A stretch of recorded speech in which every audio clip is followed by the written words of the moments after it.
आज भी मार्केट जो एक्सपेक्टेशन के हिसाब से एक अनसर्टेनिटी का शिकार रही। इन्वेस्टर कॉशियसनेस हमें यहाँ पर देखने को मिली।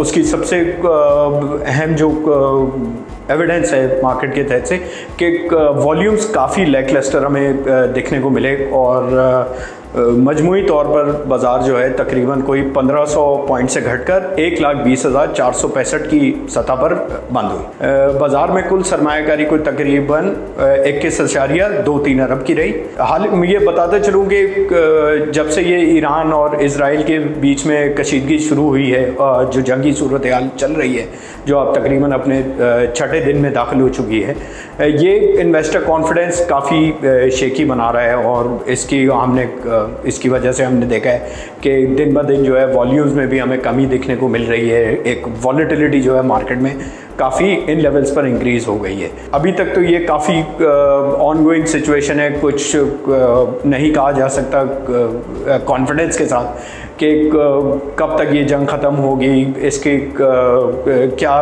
रिपरकशंस होंगे रीजन के लिए, पूरी दुनिया के लिए। तो ये सारी चीज़ें जो है ना अनसर्टेनिटी क्रिएट कर रही हैं, जिसकी वजह से हमें मार्केट में काफ़ी प्रेशर डेवलप होता हुआ दिख रहा है। अब ज़रा जायज़ा लिया जाए दूसरी अहम खबरों का, तो सबसे अहम खबर पाकिस्तान के लिए ये है कि जो रिकोडिक का जो पहला फेज़ है वो तकरीबन उसकी लागत होगी कोई $3 अरब की। और IFC, जैसे हम पिछली अपनी वीडियोस में बता चुके हैं कि IFC ने तो ऑलरेडी इसके लिए अप्रूवल दे दिया है लोन डिसबर्समेंट के लिए इस प्रोजेक्ट से रिलेटेड। और भी मल्टीलैटरल एजेंसीज़ हैं जो इसकी फाइनेंसिंग में इन्वॉल्व रहेंगी, जैसे एशियन डेवलपमेंट बैंक हो गई और यूरो एग्जिम बैंक हो गया। इस तरीके के और मल्टीलैटरल और बायलैटरल इदारे हैं जो इसमें काफ़ी दिलचस्पी दिखा रहे हैं।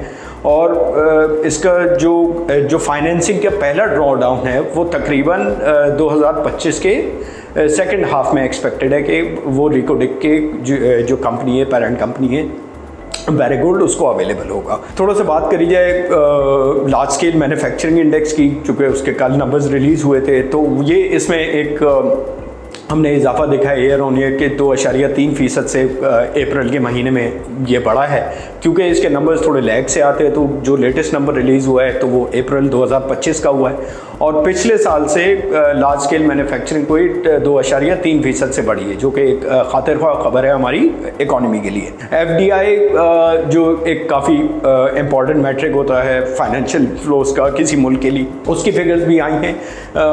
वो एक जो है नेगेटिव पिक्चर पोर्ट्रे करती हैं पाकिस्तान के लिए, क्योंकि 11 महीने में तकरीबन 7.6% का ईयर ऑन ईयर डिक्लाइन दिखा है FDI में।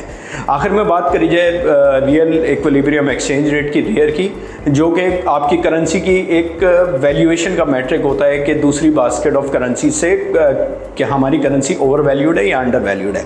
तो अप्रैल के महीने में इसकी फिगर थी तकरीबन 99.31 की और ये घटकर मई में को तकरीबन 97.81 की फिगर पर आ चुकी है। थोड़ा सा ऑडियंस को बताता चलूँ कि ये मैट्रिक इस तरीके से काम करता है कि जब ये फिगर 100 से ऊपर होती है तो इससे हम ये अंदाज़ा लगा सकते हैं कि 100 से ऊपर का मतलब है कि हमारी करेंसी ओवर वैल्यूड है और 100 से नीचे का मतलब ये है कि हमारी करेंसी अंडर वैल्यूड है। तो अप्रैल के महीने में हमारी करेंसी को तकरीबन फेयरली वैल्यूड थी, लेकिन अब ये मई के जो फिगर आई है इसके हिसाब से हमारी करेंसी थोड़ी अंडर वैल्यू हो चुकी है। आखिर में बिल्कुल यही बताते चलूँगा, जैसे मैं अपने ऑडियंस को और इन्वेस्टर्स को पहले भी हम बताते आए हैं कि as an organisation, as an investment company, हमारा अभी भी लॉन्ग टर्म ध्यान पाकिस्तानी मार्केट्स पे काफ़ी पॉजिटिव है।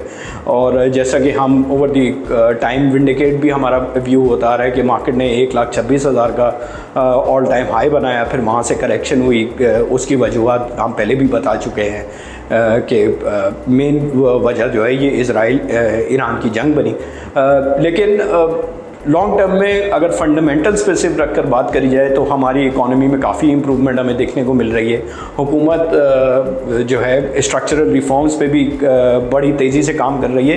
तो ये सारी चीज़ें जो हैं एक कंट्रीब्यूशन करेंगी, एक पॉजिटिव कंट्रीब्यूशन करेंगी हमारी मार्केट के लिए और हमें इसकी वजह से अभी भी काफ़ी मार्केट में जगह दिखती है।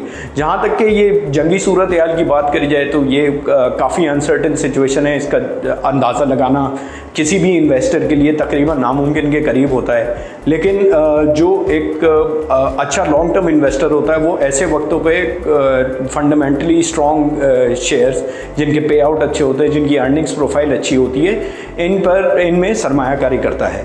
तो हमारी भी यही एडवाइस है इन्वेस्टर्स के लिए कि लॉन्ग टर्म व्यू रखकर सरमायाकारी करनी चाहिए।